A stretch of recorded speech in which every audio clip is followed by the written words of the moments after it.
This is a short story that I wrote that was published in a little magazine called The Paper Bag. The short story is Me with the Radio. Okay, and I'm going to read it now. Slug, ho! Dad was calling Mom the bad words. I was in me and Mickey's room, and the radio was on playing George Burns and Gracie Allen, which is Mom's favorite show and mine too. George and Gracie are married. Even though Gracie has a different last name, that's a custom of show business people. Mom told me about it. You drunken bum! I'll call the coppers. Ho! I turned the radio up loud. I was crying, turning into a big baby like Mickey called me. A knock on the door inside the radio home, and Gracie answered the door and said something silly so people laughed. Harry, I'm going to call the law, booze-hound. Try it, Slug. I dare ya. He was hitting, and she was crying.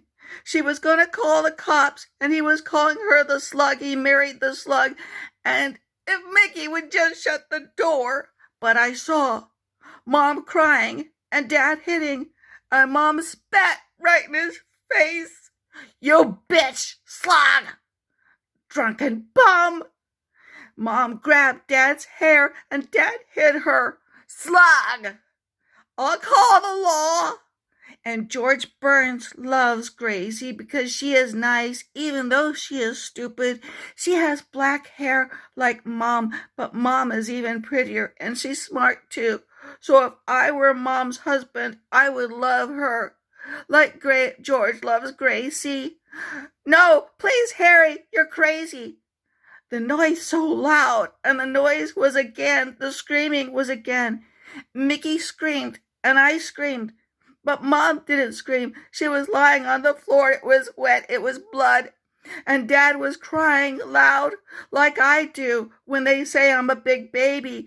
I never saw the gun because the place where Dad's hands were, it was a white hole just torn away, and Mom's face wasn't normal, just a bunch of stuff mixed up, and she was dead. Mom was dead. I was crying, but I grabbed the radio, holding it next to my cheek, all the little tiny holes, and I wanted to listen to George Burns and Gracie and the people laughing, the people who see the show live. That's what me and Mom will do someday. We'll see George and Gracie and not just hear them, but Mom was dead. I didn't have a mom anymore, and I couldn't hear anything from the radio. But I couldn't let go of the radio either. Even when people came, coppers and neighbors, I wouldn't let them take the radio away. And Mrs. Riley came, and she had her daughter, and they were crying, even though Mom was not their mother. And me and Mickey went to Mrs. Riley's house that night, but I held on to the radio all the way over there. I wouldn't let anybody take it away from me. I hope you like what you just saw. Well, subscribe to my channel and like the video. Thank you.